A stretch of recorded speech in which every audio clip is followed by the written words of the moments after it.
Assalamu alaikum, peace be with you, and Ramadan Mubarak. I hope you're enjoying Ramadan, and we thank Allah that He's given us another month of Ramadan to enjoy. So, in this month of Ramadan, we're dealing with 30 reasons for being Muslim. Today, I want to look at the belief that Allah is with us wherever we happen to be.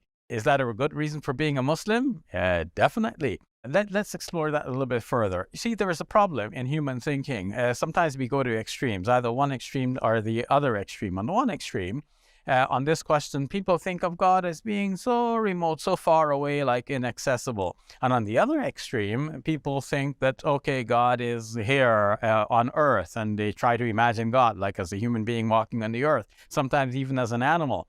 And these are two extremes that we steer clear of, but we have a balanced position in between. So if we go on the one extreme, then we might be like the deists in the Middle Ages who thought that God is so transcendent, God is so other. It's as if He created the world, and just like a clock will work after it is wound up on its own, then, in a similar way, God created the universe, put the laws of the physical laws in motion, and the universe is just functioning according to those laws of physics, and God does not have any further involvement in the world. So you may as well not bother praying to God, because He's not going to change anything in the world for you. And so people started thinking you may as well live as if God does not exist, because maybe there isn't a God anyway, and even if there is, He has nothing to do with the world. So that's one extreme. On the other extreme, thinking that God is like a human being or an animal or something, or one of the creatures of God, that immediately limits God. It means that God is here but not there.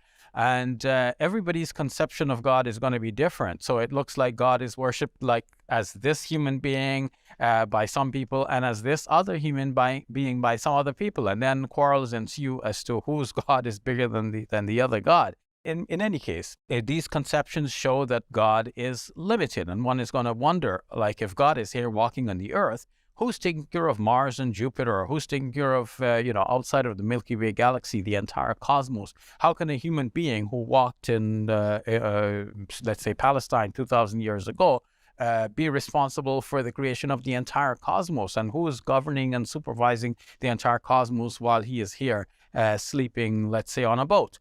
So these questions will arise. But if we think of God in a balanced position, thinking that God is with us wherever we happen to be, then this gets rid of all of these problems. So how does the Quran then solve this problem? Well, the Quran shows us on the one hand that God is transcendent, and on the other hand that God is here with us. Surah 87, for example, verse number 1 says, "Sabbihisma rabbikal a'la."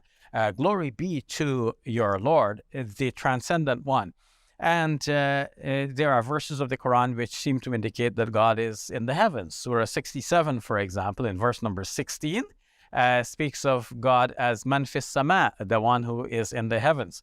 And at the same time, the Quran indicates that God encompasses everything. So, for example, Surah 4, verse number 126, it mentions one of the names of God. He is Muhit, which means that He encompasses everything.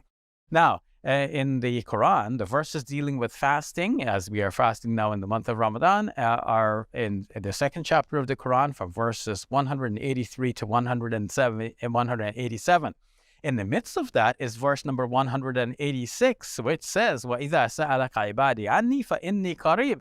When my servants ask you about me, I am near. So it means that from the moment we're asking, like, where is, about God, God is already here, present and near with us. Another verse of the Quran indicates that Allah is closer to us than our jugular veins. That's in Surah 50, verse number 16. And finally, let me wrap this up by saying that Surah 8, verse number 24, indicates that Allah hovers between a human being and that human being's heart. So that means that God is very close to us, accessible. The hadiths give a similar impression. On the one hand, God is in the heavens, and on the other hand, God is very close to us, so He listens to our prayer, He responds as we are reciting our prayer, He responds and He accepts our prayer, and so on.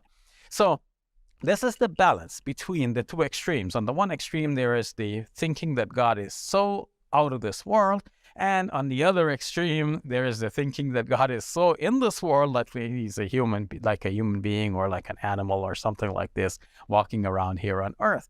So the balance is there. How does this balance help us from the Quran and the prophetic sayings? It helps us, one, to know that God is with us even in our moments of difficulty. No matter where we are, no matter where we're trapped, God is there with us. If miners are trapped in a mine somewhere, God is there with them, and He will get them out of their difficulty by one way or another. Of course, so God will use means and bring the help from wherever it is, even the help of other human beings. But God is the one who is there with us, supervising the whole thing and bringing about the good results. The idea that God is with us wherever we are also helps us to avoid sins, because we know that we can hide from people, we can hide from every surveillance camera, but we cannot hide from God. And so human beings have in their nature that we don't like to be observed while we are doing something wrong. When we know that God is observing us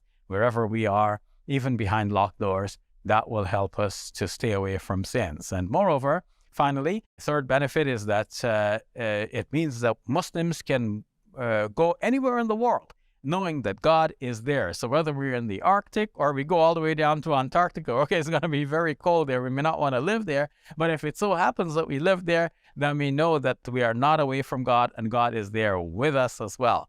So these are very good reasons for believing that God is with us, but it's also, more importantly, a good reason for being a Muslim.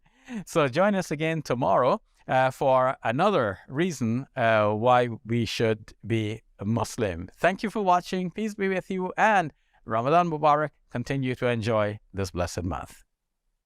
We're taking Let the Quran Speak to the next level by establishing the Muslim Media Hub.